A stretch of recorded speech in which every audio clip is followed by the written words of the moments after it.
Welcome back to Unchained, Hope and Healing from Addiction.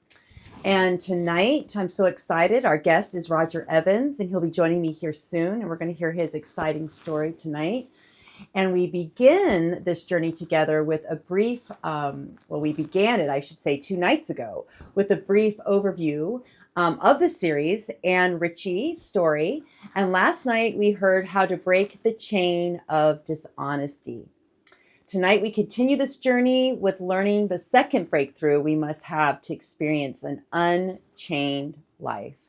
But first, we want to make sure that everybody is registered. This is very important.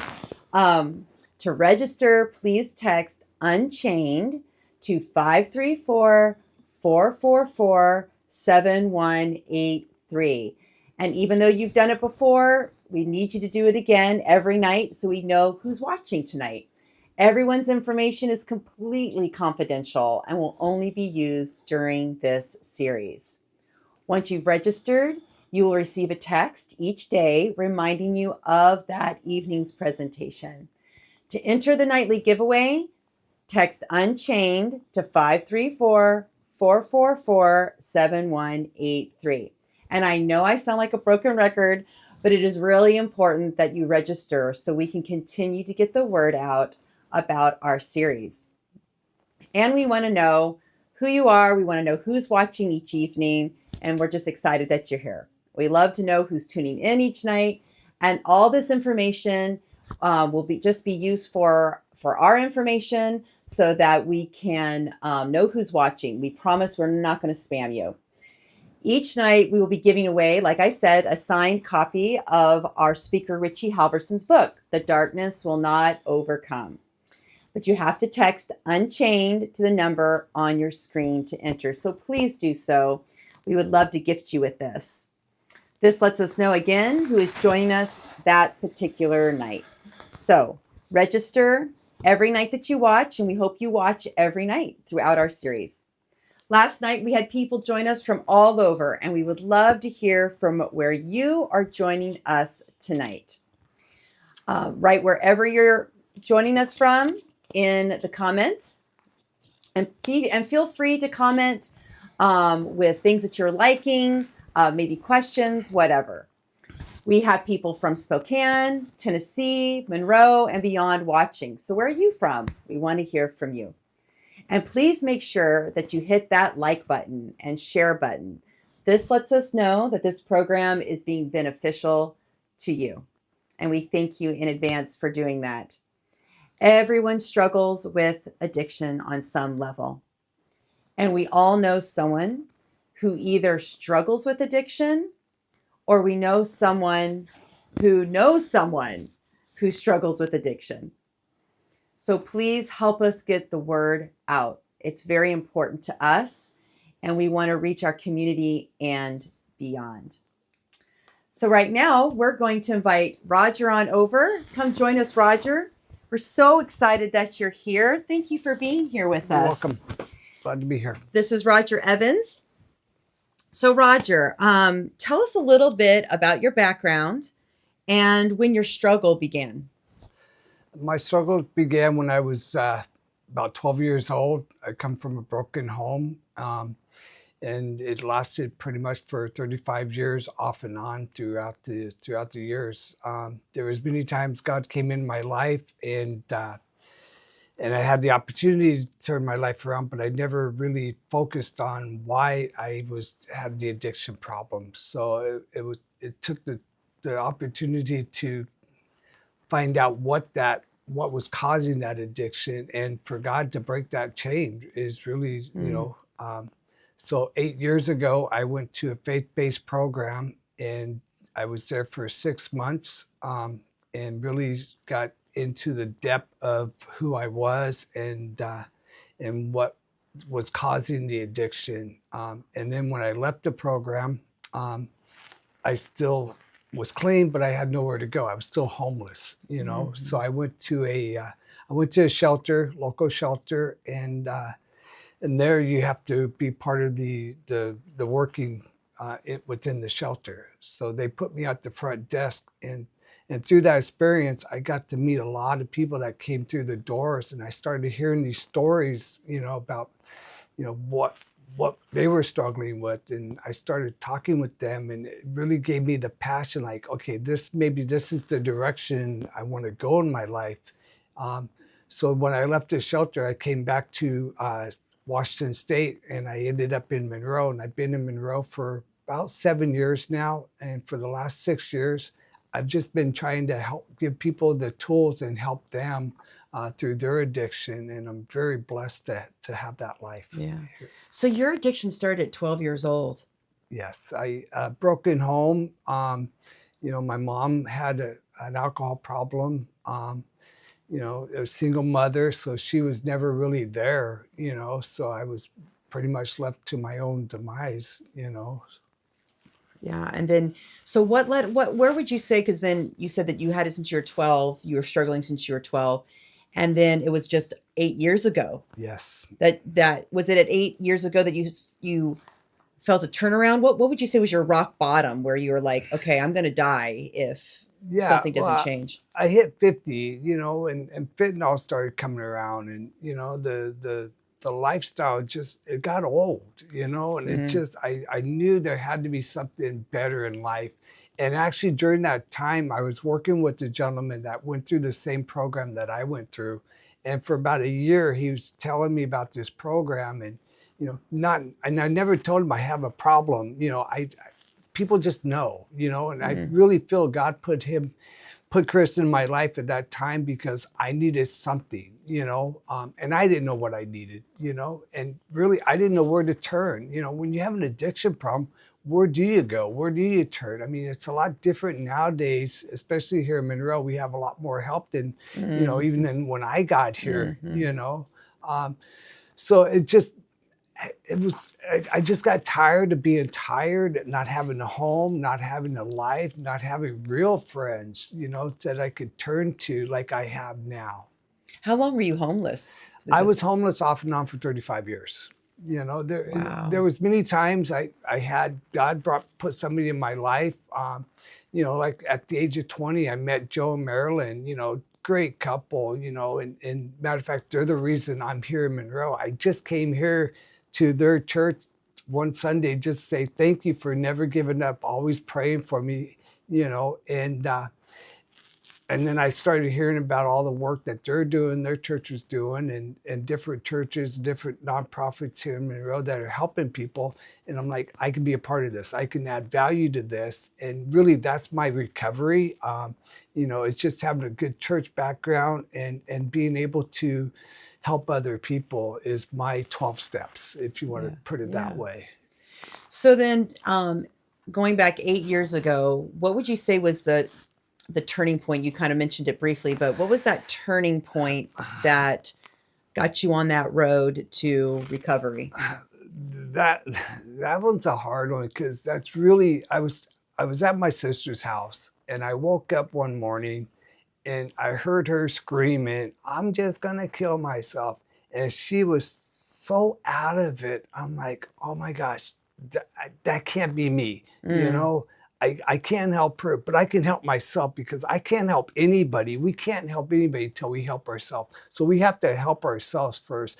And I made the phone call then. I called my friend that God brought in my life, Chris, and I'm like, I need to go, and I need to go right now. I can't go tomorrow. And he came right there and picked me up. I went right into the program.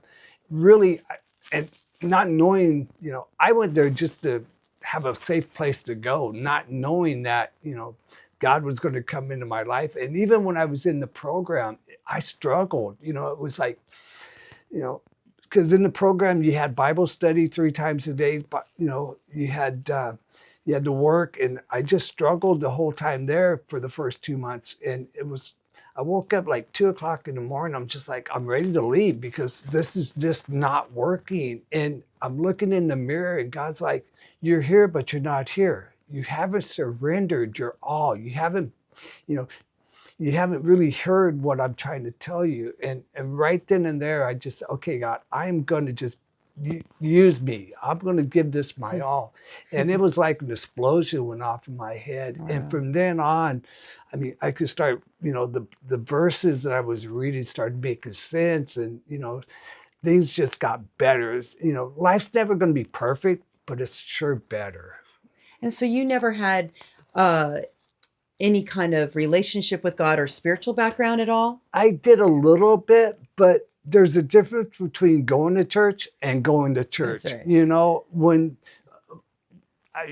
Yes, I went to church a few different times, for a few months, but when I left the door, I didn't take Jesus with me. The difference is the personal relationship that we have, that's that Holy Spirit's there for a reason, that's the one gift that we all have, so that was really it, is having that personal relationship. And now going to church, I've been attending New Hope Fellowship here in Monroe for just over 7 years. I just celebrated February 19th was my 8 years clean and sober. Wow. Easter Sunday was my 7 years, Wow. here in Monroe. So I'm really blessed.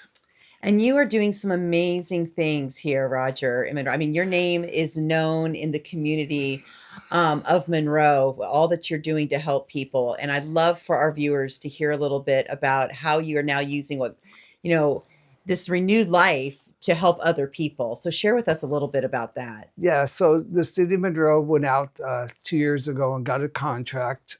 So St. Vincent de Paul's is the corporation, nonprofit I work for. I've been able to connect with them, and over the last, I've been doing it for 6 years, but the last year and a half, I've been working through St. Vincent de Paul's, and that help comes in many different ways. I met a young man about 3 weeks ago, right on the street corner, and I knew he was struggling with something. I just didn't know. I just felt that, hey, you need to talk to this person.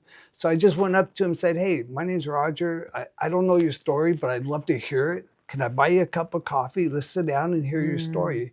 He was 27, homeless, had no direction, no goals in life. He wanted to work, but, going to work when you're homeless is not always the first answer. Sometimes you have to have other things come in line before you can start working. So I met him and we started talking, and I started sharing about this program called Hope and Chance. They're based out of Seattle, that I've been able to connect a lot of people with over the last about the last year. And after hearing it, he's like, hey, I think I want to go. I'm like, well, let me make a phone call. So from the time we met until the time I dropped him off at this program was 3 hours. Wow. And that's just one story. I mean, I was able to help. He was one. I was able to help 2 other people this month get into treatment. But my help comes in many ways. We have people that call the city of Monroe. Like, I would have never thought of that when I was homeless, to call the city, so you call the city, they put you in contact with me, we sit down, we have a conversation. And once I start hearing people's stories, I can figure out a way to help, Wow. We had a family call last month, called the city, young couple, they're both working, they're living in a camper, but they want an apartment, they want a life. Within 3 minutes of talking to them, like, hey, this is the place you need to call. And they just got housed 2 weeks ago. That's so cool. So it's, I got a call today. My church has a breakfast, Feed My Sheep is a service that provides that every Saturday at 9 o'clock at New Hope Fellowship here in Monroe. Yeah. There was a elderly lady and her grandson came to there today. I wasn't there. I was home doing paperwork, and I got a call like, hey, we need a ride to Redmond appointment. I'm like, I'll be right there. So I was able to go there and just pick them up. But I was also able to use that time because, we're in the car, just to talk to them about programs, what I think might help them.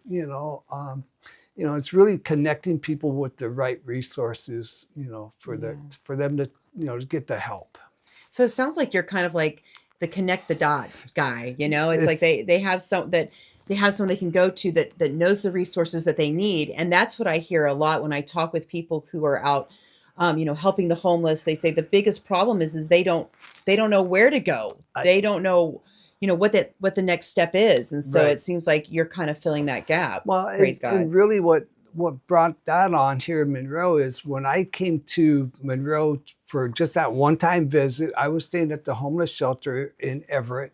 And I came here and I did that for about a month. I was coming here every Sunday, but I was also working. And I got to work for a guy that lived up in Index. And on the last day, I was working for this guy. We were coming back to Monroe and he's past this guy's house, Ken, and he's like, hey, I know Ken, maybe he's got some work for you. So we stopped and I talked to Ken. I gave him my story, and he said, I do not have work right now, but what I have is my daughter just moved out to college. I have a spare bedroom. Would you like to move in? And I'm like, excuse me, because this doesn't happen to people, So awesome. So Ken gave me a free place to live for about a year and a half. And through that year and a half, it really gave me the place where it got me out of survival mode and got me to where I could start thinking about the next day, whatever the next day is. And each day I got up like, okay, what do I need to do today, that's going to help me and put me in a better place tomorrow. Yeah. And you're now able to do that for other people. And that's, really that's what it's about, is just, lending a hand to the next person, because we have a lot of people that are broken. They just don't know where to turn, but they're really good people. So let's just walk alongside them. I can't fix anybody, but what I can do is give them the opportunity to fix themselves. Yes, that is so cool. So I know that there, many of our viewers are people who, who could be right in the middle of of their addiction, journey. There might be family members who are watching that they don't know how to help. They don't know how to love without enabling. Right. So, if you were to share, anything directly to viewers that may be in the middle of this struggle, or family members that may be in the middle of the struggle, what would your message be to them? Reach out. I mean, you said it so great at the beginning, if either you're struggling with addiction or somebody's struggling with addiction, is so many people. And addiction comes in many shapes and forms. I mean, there's alcohol, there's gambling, there's all kinds of addiction. Is find that trusted person, reach out to a church, reach out to your nonprofit, reach out to your city. There's somebody, depending on where you're at. If you're here in Monroe, reach out to me. There's many ways, but reach out, because there are ways to help. There's so many opportunities, there's so many programs. You just got to find the one that works for you. I have a young man that I'm on the next attempt will be my fourth attempt to get him into the right program, so it's really just, find that trusted person. And, it's not weak to say, I need help. Actually, that's making you strong, because you're like, hey, I need this help. I don't know where to turn. There's lots of churches. Every town has a church. Just got to find that one. Would you say maybe the number one reason why people fail to get the help they need is because they don't ask? They don't ask, or they don't know where to turn. I mean, or don't think, oh, well, if I go to this church, I talk to this pastor or this outreach person at this church, that they can at least help me, steer me in the right direction. Okay. But you don't know what you don't know, so ask. And if it's a family member, try to get the information for them and share that with that person. As a church, I'm a pastor here of a church in the community. What's the best thing that we can do? You're saying, well, sometimes they don't know where to ask. Right. And sometimes as a church, you're like, well, so we're trying to get involved with things that are already working in the community. Right. But what's something that's simple that we can encourage our members to be doing to help those who are in despair? There's different ways to go out to reach people for me, I have my whole back end of my car is full of shoes, full of water, just stop and have a conversation, because, and I'd rather stop somebody and they don't need my help than have that missed opportunity, you know? And then get involved in the community. First Baptist Church this last winter had a Saturday night dinners, invited people. New Hope Fellowship has the breakfast every Saturday morning. And you'd be surprised how many people come there. And, when you sit down across from somebody at a table and you just have a normal conversation about life in general, you'd be surprised how much they open up. And it might not be on day one, it might not be on day 100, but sooner or later, you're going to be able to reach that person. So get involved in the community. If you see something, say something. Yeah. I love that. And I know that we've had the opportunity to be a part of those breakfasts, and our youth go and they serve, and they love it. They have such a good experience. So Roger, I just want to personally say thank you for what you are doing in our community, for being someone that we know that we can connect people with. That is so helpful for us to know that, oh, well, Roger may know how to connect the dots here. And so we thank you so much for that. And we thank you for being here. We thank you for sharing your story and for sharing what you're doing now.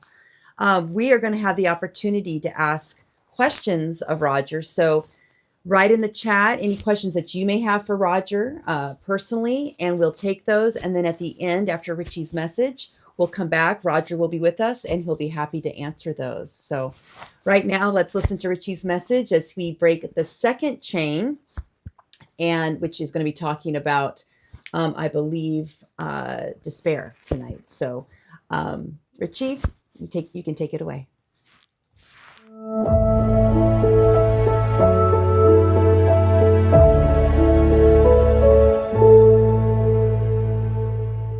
Back to Unchained, Hope and Healing from Addiction. So far in our journey, we've seen how life can possess you. All kinds of demons. People have debt problems, and they've got money problems and anger problems, and you name it. We all have problems. But the importance of getting honest about those problems is where the journey of recovery can begin. Once I got honest about my addiction, that's when I started being able to get into the solution and what I could do for that problem. So once we can finally admit the problem, that's when we're able to get into the solution. I've often heard the first 3 steps of the 12 steps summed up like this. I can't, right? That's the honesty part. That's the problem. I can't do it. I can't stop. He can. That's the hope. That's the belief that someone bigger than us can help us. And then the third step is, I think I'll let him. So I can't, he can, I think I'll let him. And once we start to identify and get honest about the problem, that's when we are able to gain some freedom. One day I was reading Mark's gospel, and I ran into an interesting verse that just really jumped out at me. In Mark 6:5, it says that Jesus could do no mighty work there. It jumped out at me because Jesus was always doing mighty works and miracles. In fact, right before this, Jesus brings someone back from the dead. So the question is, and why it jumped out at me, is why could Jesus not do any mighty work here? Well, let's do a little bit of background. Matthew 13:58, it says, because of their unbelief. Friends, we've got to believe that our solution is bigger than our problem. We've got to believe that God is bigger, that God's power is bigger than our weakness, that His forgiveness is greater than anything that you may have done or any sin you may have committed. Hebrews 11:6 says, whoever would draw near to God has to believe that He exists and that He rewards those who seek Him. So we won't even come to a power greater than ourselves if we don't believe He can help us. And so that's where belief comes in. You can't have a breakthrough and live an unchanged life without belief. In Matthew 17:18 through 20, it says Jesus rebuked the demon and it came out of him. Right? We looked at that in the first session. The boy who was healed instantly. And then the disciples came. Jesus privately said, why could we not cast him out? And He said to them, because of your little faith, your little belief. Does the size of your hope match the size of your problem. Luke 18:25, it says, it is easier for a camel to go through the eye of a needle than for a rich person to enter the kingdom of God. And so what Jesus is doing here is he's comparing salvation to an impossibility. A camel can't go through the eye of a needle. It's going to take a miracle, basically, for a rich person to be saved. Now, often we assume Jesus is saying that it's extra hard for rich people to be saved. That is not what Jesus is saying. But during this time and place, people falsely believed that prosperity, that wealth, was a sign of God's love and providence. And that's why when Jesus says it's easier for a camel to go through the eye of a needle than for a rich person to be saved, people are like, wait a second. You know, if it's impossible for good people, because they thought anybody who had prosperity and wealth, they were the good saved people. If it's impossible for good saved people, what hope is there for us? But then Jesus gets to the solution in verse 27. He says, what is impossible with us is possible with God. You know, I can't, he can. It's impossible for a drug addict to stop using. But you see, what is impossible for us is possible for God. It is impossible for some of us to stop going to that website, but what is impossible for us is possible for God. It is impossible to forgive someone who may have hurt you or abused you. But what is impossible for us is possible for God. I know we all know those people. For some people, it seems like to be nice. Come on, that's going to take a miracle. But hallelujah, what is impossible for us is possible for God. Our impossibilities are opportunities for God to show off his abilities. You have to believe that something can happen. You have to believe that there is something stronger than you are that can restore you to life and to sanity. Mark 9:23, all things are possible for the one who believes. And so basically you got to have hope. You got to believe something can happen. According to Mark 6:1, the place where Jesus could do no mighty work, I find it interesting that it is his hometown. The people that were the closest to Christ had the hardest time believing in Christ. Jesus said a prophet is honored everywhere except in his own hometown and among his relatives and among his own family. Have you noticed the hardest miracles to believe in are the ones closest to home? You know, we can believe a stranger on TV can change, but with our own family, oh, no, they'll never change. They'll always be that way.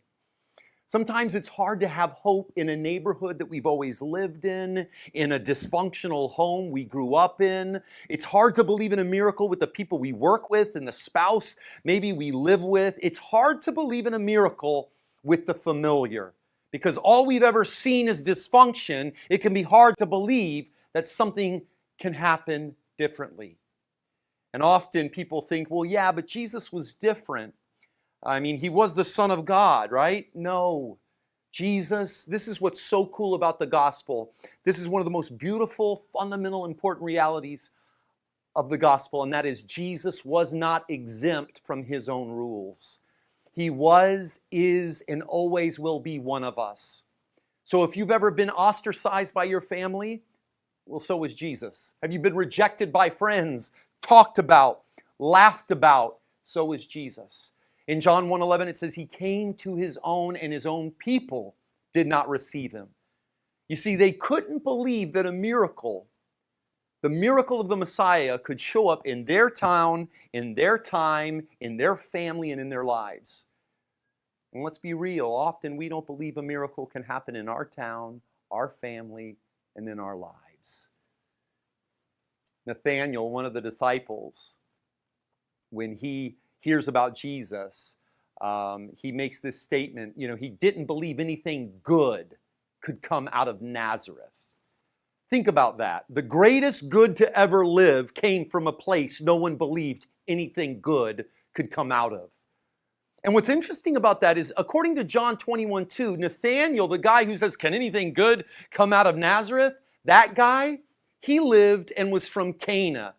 Well, Cana was Nazareth's neighbor. So Nathanael can't believe anything good can come out of something so close. Maybe you've heard about God changing other people's life, but you don't believe he can change your life. You know what? Hey, maybe you've heard about God, but you don't even know if you believe in a God. That's okay.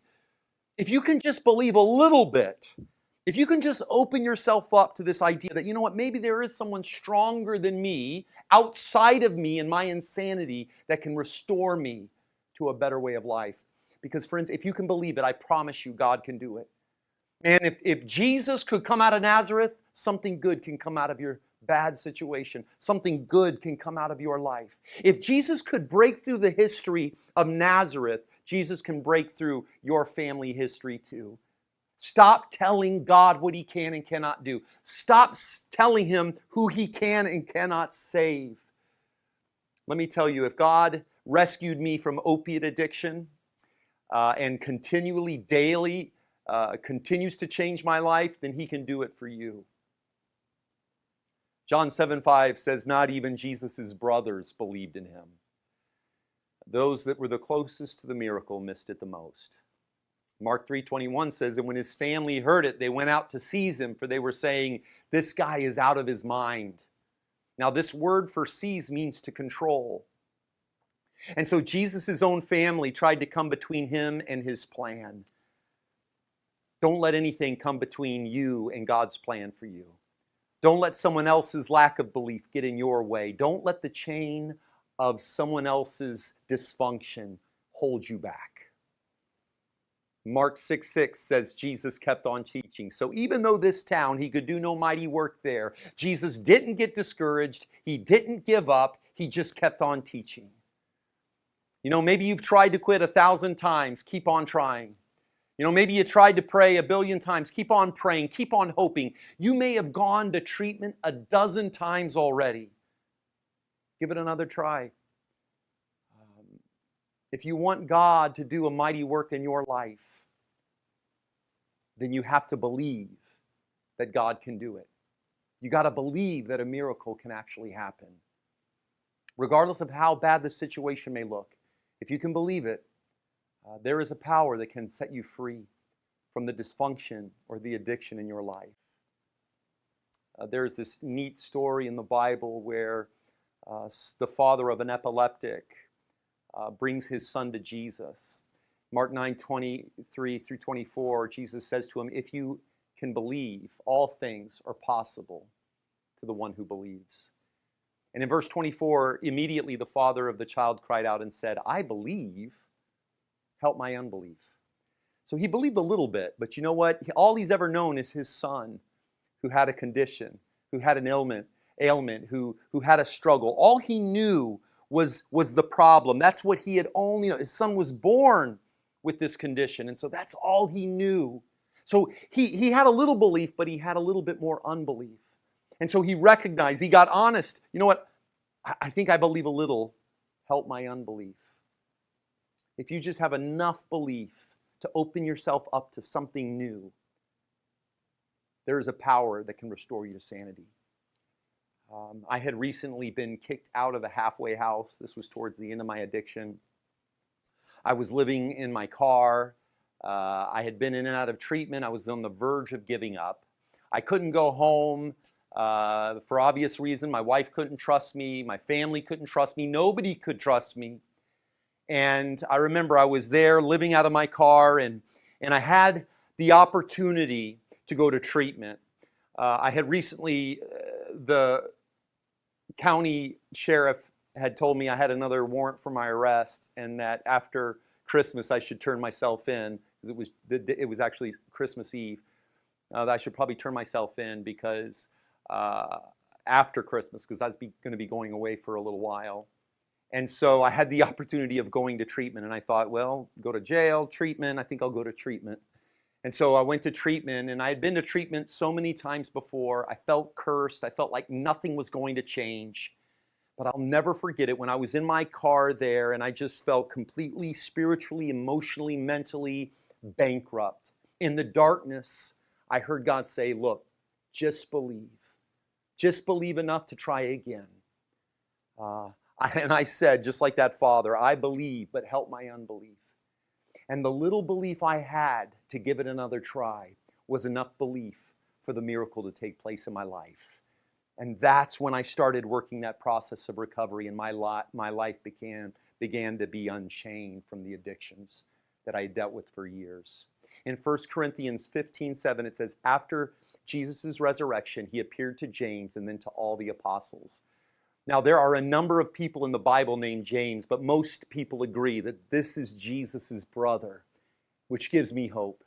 Because the same person that John 7:5 says didn't believe in Jesus now believes in Jesus.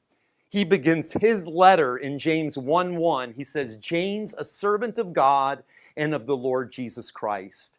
So the same one who didn't believe in Jesus now believes in Jesus, and a miracle is taking place. He's unchained from his unbelief. According to the Jewish historian Josephus, in AD 62, a mob takes James, the brother of Jesus, to the top of the temple. They want him to renounce his belief, his faith, the same guy who used to not believe in Jesus, to give in, to give up. But James looks out, and it's recorded in history that he says, why do you ask me about the Son of Man? He dwells in heaven at the right hand of the mighty power, and he will come in the clouds of heaven. He did not renounce his belief. No longer is he chained by hopelessness and fear. He's no longer chained by closed-mindedness. Belief has opened a door to a new reality. Where once no mighty work could be done, now a miracle is taking place. Belief has broken through the paralyzing chain of James' unbelief. Hope has broken through hopelessness. And that's why James is the one who writes, but let me ask in faith, without doubting. For the one who doubts is like the wave on the sea that is driven and tossed by the wind. For that person must not suppose that he will receive anything from the Lord. Blessed is the man who remains steadfast under trial.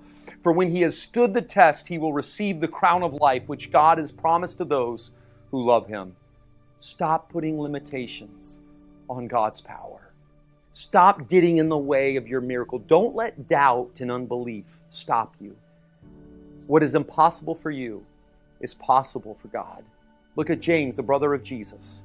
Man, if the kingdom of God could show up in his time, in his town, in his home, in his brother, then the kingdom of God can arrive in your time, in your town, in your home, and in your life.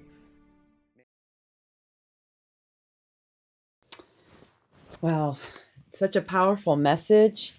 And, I love that message of, don't give up. Jesus, he has you. He sees you. He sees you. He has you. And he is holding out his arms to help you. So don't give up. Don't give up. And what a powerful message for those who are in utter despair, thinking that no one cares, no one loves me. But Jesus, he loves you, he cares, and he sees you. And so I pray that you are hearing that and you're believing that there is hope out there. Not only Jesus has people who are wanting to help you, as we've heard from Roger's story, that people who are wanting to connect you to the right resources. And so I pray that you are receiving that hope this evening. Well, we are excited about, again, having Roger here with us tonight. And some questions came in for Roger. So Roger, we would love it if you would answer these questions for us. Some viewers have written in, with your struggle with addiction starting at such a young age, how did it affect your relationships? Oh man, it affected it a lot. I actually have a daughter that lives in Marysville, which is not too far away. And at the height of my addiction, she wouldn't even take my call, And after I got out of my program, I called her and she didn't take my call. So every week I just kept trying to call, and finally she called me back, and it was just emotional. It was 2 hours of just crying and just sorry and telling her, don't give up. I'm coming back. So that's what brought me back to Washington State, because I was on the East Coast when I went through my program. And now, when I got back, we started connection. We started trying to rebuild a life. it wasn't easy, Mm. but now I can call her. We see each other all the time. I have two beautiful granddaughters, Mm. and it's just, that's the best part of my life is having rebuilding what I've torn apart. You know, me and my mom, we don't talk still. You know, I have a sister still in addiction. You know, so it's you know, I have a beautiful wife now. She's watching. Hi, Jemima. I love you. Mm. You know, so having a wife is just, you know, I never thought, you know, I would have ever had the opportunity to have somebody in my life, and then to have a God-fearing woman that's, you know, just my prayer warrior, you Mm. know, just somebody I can rely on, you know, when I come home. I've never really had that. So having that is just, it's a blessing. Yeah. Well, what a blessing that you've been able to heal those relationships. And I'm sure that takes time and, you know, like you shared. So wow. Awesome. Um and the other question that came in is, if you could talk to your 12-year-old self, what advice would you give yourself? Make better choices, better friends, get more involved with school programs. You know, I think a lot of kids, they just have so much time on their hands, especially if they don't have the parents at home to help guide them. Is get into sports, get into after school activities, stay busy. Because when you're not busy, you're going to try to find something to keep you busy. So just stay busy in life. You know, find something that you enjoy doing and focus on that. Yeah. So staying busy Staying busy. and good friends. Get very good friends. You know, find a church that you go to, a youth program. You know, just have good people around you. That's the one thing good about church. You know, we all have different beliefs, but the main thing I believe is going to church is just having that safe person that you know you can call. You know, if I don't go to church on a Sunday, Lynn's calling me Sunday afternoon, like, hey, I hope you're okay. You know, I can count on Lynn calling me every Sunday if I don't make it to church. That's awesome. That accountability. That accountability. That is so cool. Yes. Well, thank you, Roger, so much again for sharing your story. Thank you for what you do for our community in Monroe, and just praising God for what He's doing through your life and what He has done for your life. And yeah, we just really appreciate you being here with us this evening. And we appreciate you being with us this evening as well. And in fact, we thank you for registering. We thank you for texting Unchained to that number so that we can know that you're here. And so because of that, we were able to enter many of you into tonight's drawing. And we have our winner for tonight. And our winner, who has won the book, Darkness Will Not Overcome by Richie, is Miss Cora Kirby. So Cora, congratulations. We are so excited for you. Thank you so much for watching. Thank you for registering. Continue to join us each night. Continue to register. And I hope you're enjoying the series, and I hope you continue to join us throughout. We will get that information to you if you can, in the chat, give your email, and then we will find out where we'll get your address from you, and we'll send that gift to you. So we'll send that book to you and a special little gift card for you. And it's just our little way of saying thank you for tuning in. And we encourage the rest of you to register so you can be entered into that drawing tomorrow evening. We want you to remember that our number, of course, which is 534-444-7183. And you text Unchained to that number. And then that will register you, and you'll be entered into the nightly drawing. And we'll see, of course, that you're here and that you're watching. So we really appreciate that. Well, I don't know about you, but I have been so richly blessed this evening. Don't forget to join us tomorrow night at 7:30 p.m. Pacific Standard Time, when we are going to look at our next breakthrough in breaking the chain. And it's going to be breaking the chain of distrust. So we will also be joined by Garrett Burke.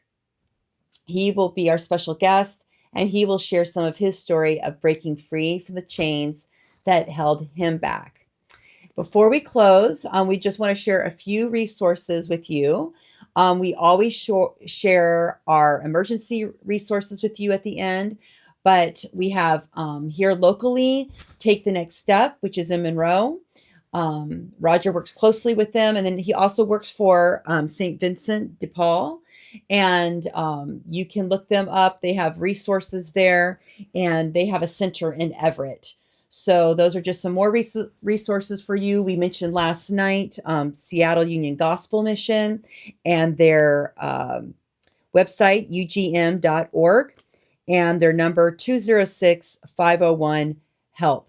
And that is the Seattle Union Gospel Mission that you can reach out to as well. That we got that resource from Rob last night. So thank you again for joining us. Have a wonderful evening, and God bless each of you.